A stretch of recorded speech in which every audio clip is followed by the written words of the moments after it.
Let's take a look at some EOS charts for the latest article on Brave New Coin. So not much has happened for EOS over the past month other than the network being clogged and or not working properly. Now I don't know all the complete details of this, and I couldn't exactly pin them down, but similar to the Ethereum gas issues, EOS has RAM issues, EOS has node issues, EOS has transactions being clogged, like I mentioned, issues, and it's really hard to know what's what.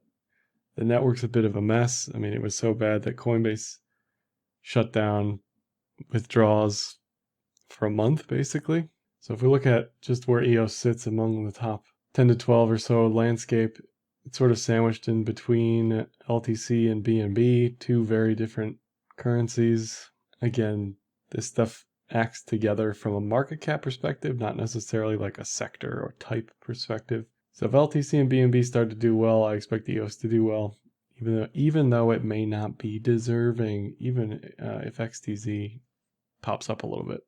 So here's the transaction count, the lines here, and the fill is the blocks per day. So you can see transactions spiked to an all-time high, and then the network blocks per day just slumped way down.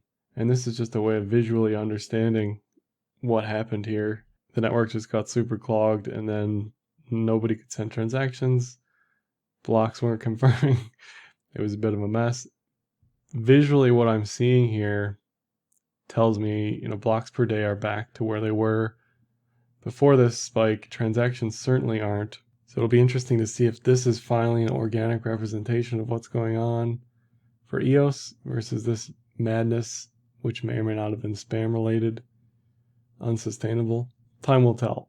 Now, another issue that was saying the quiet part loud is the voice platform that EOS.io was launching wasn't launched on EOS. It was launched on a separate chain, proprietary, private, invite only, which again tells me scaling not ready for prime time here on EOS, which is fine, but as long as you know that going into it, you're not holding EOS tokens thinking, oh, they have this voice platform they're going to launch. Oh, there's all these airdrops and dapps on here with millions of transactions per day.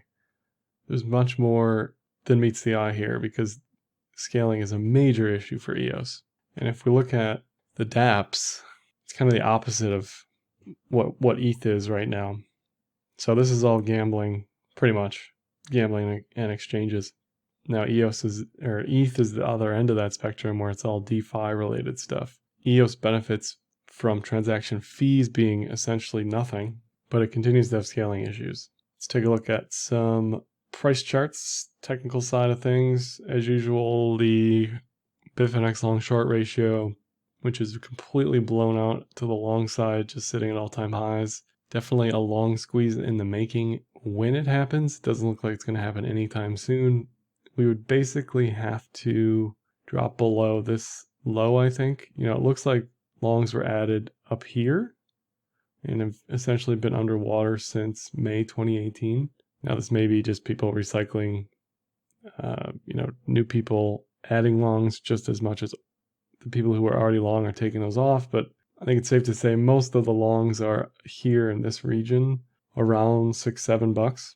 So it'll be interesting to see two things. If we approach that level again, will those longs start to come off as they're finally break even? If we break lows here, go sub $2, are those longs going to finally come off? Shorts are next to nothing. This is like 95, 96% long here. Definitely not something I want to see if I'm bullish. Historically, it hasn't really had a major impact as far as the long side. The short side certainly has. As soon as shorts perk up, price goes the opposite direction. Not seeing any divergences here when we look at RSI, Relative Strength Index. There wasn't even a bear div on this recent local high. Just kind of follow the rest of the market here, and or was impacted by the degraded network conditions. Even the yearly pivot wasn't really respected on the way up or the way down. More or less, it's been these VPVR volume profile ranges that have been respected. So next level down is around $253. On the upside of that, it's between 450 and 5, previous local high. But it's a bit of a mess here right now because we had the bullish golden cross on the 50 and the 200, and now it looks like it's wanting to recross bearish. Trend is super short-lived. Not something you want to see if you're a trend trader. Definitely, because it's just all over the place. Hard to decipher where it's going. Doesn't have bullish momentum.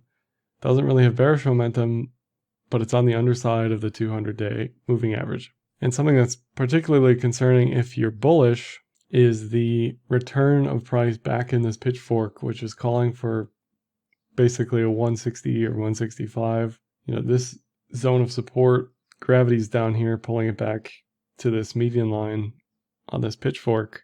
So if this fails to make a local high, or a new local high, I should say, the probability has to be high that it's going to want to return to this median line, which definitely isn't good if you're bullish.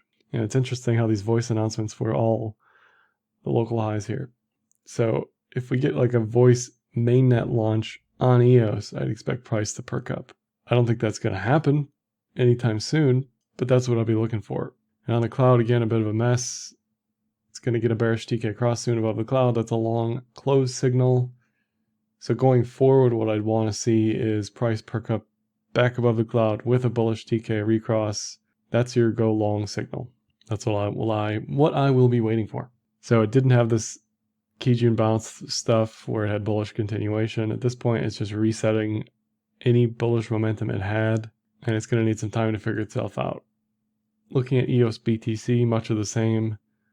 Below the 200, below the Kijun, almost below the cloud. A little bit of a bull diff here. You can see you got a lower low in price, higher low in RSI, and a pretty massive, range, 6 to 8 month range, which is going to have a massive VPVR support here.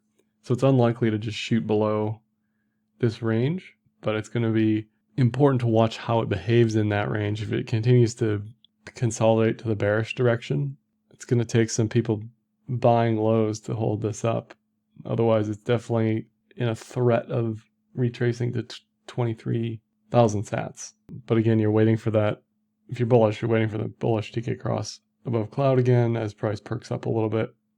And the most conservative would be waiting for that local high breach. You can see there's plenty of upside resistance between the pivots and the VPVR zone.